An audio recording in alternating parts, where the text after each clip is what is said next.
আলাইকুম প্রত্যেককে স্বাগত জানাচ্ছি আজকের এই ভিডিওতে। তো আজকের এই ভিডিওতে আমরা কথা বলবো ১৯তম শিক্ষক নিবন্ধনের আপডেট নিয়ে। সো ১৯তম শিক্ষক নিবন্ধনের সার্কুলার কবে আসবে এই প্রসঙ্গে কথা বলবো। সেই সঙ্গে পরীক্ষা পদ্ধতির কিছু পরিবর্তন এসেছে এই বিষয়ে সামগ্রিক আলোচনা করব। তো আপনারা অবশ্যই চ্যানেলটি সাবস্ক্রাইব করবেন এবং সেই সাথে ভিডিওটি আপনাদের বন্ধুদের মাঝে শেয়ার করতে ভুলবেন না। তো প্রথমে আমরা কথা বলে নেই যে ১৯তম শিক্ষক নিবন্ধনের সার্কুলার প্রসঙ্গে।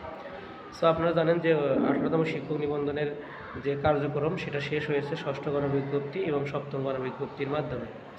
সো এখন আমরা কথা বলবো যে তাহলে ১৯তম শিক্ষক নিবন্ধন কবে আসবে। তো যেহেতু ১৯তম শিক্ষক নিবন্ধন পরীক্ষায় ব্যাপক একটা পরিবর্তন লক্ষ্য করা যাচ্ছে,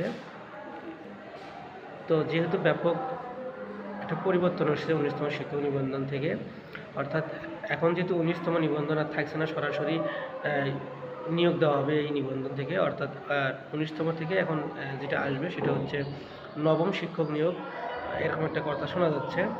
তো এখন আমরা যেটা জানি যে আগে যেমন গণবিজ্ঞপ্তি দেওয়া হতো, যেমন আমরা ৬ষ্ঠ গণবিজ্ঞপ্তি বা ৭ম বিশেষ গণবিজ্ঞপ্তি পেয়েছি, এরকম কোনো গণবিজ্ঞপ্তি দেওয়া হবে না, সরাসরি নিয়োগ দেওয়া হবে।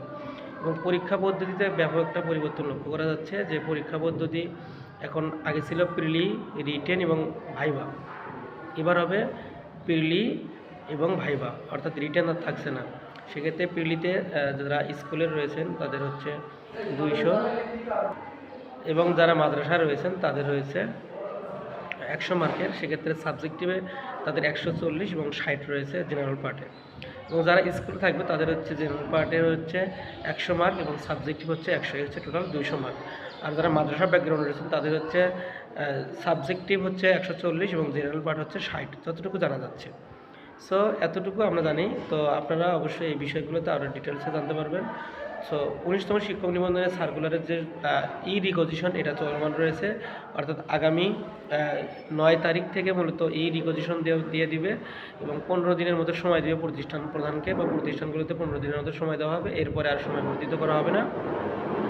সো সেই হিসাব করলে দেখা যায় যেহেতু ফেব্রুয়ারি মাসের আজকে হচ্ছে ৮ তারিখ, আগামীকাল থেকে মূলত ই রিকোজিশনের যে কার্যক্রম, অর্থাৎ শূন্যপদের যে তালিকা তথ্য সংগ্রহ করা প্রয়োজন প্রতিষ্ঠান থেকে, সেগুলোর তথ্য শুরু হবে।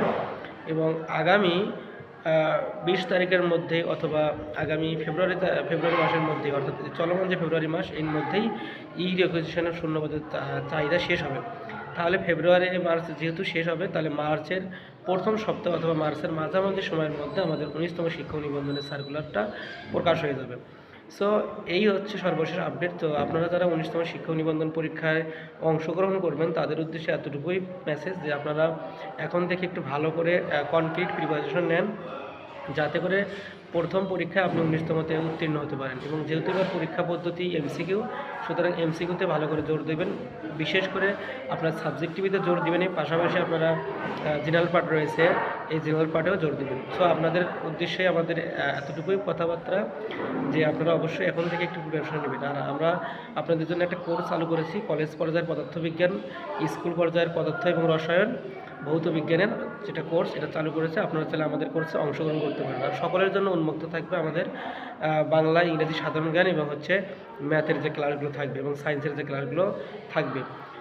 সো এই জেনারেল পার্টগুলো উন্মুক্ত আছে এবং সাবজেক্টিভ পদার্থ রসায়ন এবং ভৌত বিজ্ঞানের যে বিষয়গুলো আছে এগুলো আমাদের কোর্সে চলমান থাকবে। সো কোর্স ফি খুবই সামান্য। তো আমাদের কোর্স ফি চলমান রয়েছে, আপনারা চাইলে আমাদের কোর্সে অংশগ্রহণ করতে পারেন। কোর্স ফি জেনারেল পার্ট হচ্ছে ৫০০ এবং সাবজেক্টিভ হচ্ছে ৬০০ টাকা। তো অবশ্যই আপনারা কোর্সে অংশগ্রহণ করতে চাইলে স্ক্রিনে দেওয়া নাম্বারটিতে যোগাযোগ করবেন এবং ১৯তমের জন্য একটা ভালো প্রিপারেশন নিতে থাকেন। সো আমি যেহেতু ১৯তম শিক্ষক নিবন্ধনের কোর্সগুলো করিয়ে থাকি, অবশ্যই আপনারা আশা করছি এই কোর্সে অংশগ্রহণ করলে একটা ভালো ফিডব্যাক পাবেন। তো সকলকে ধন্যবাদ জানিয়ে আজকের মতো এখানে শেষ করছি। আসসালামু আলাইকুম।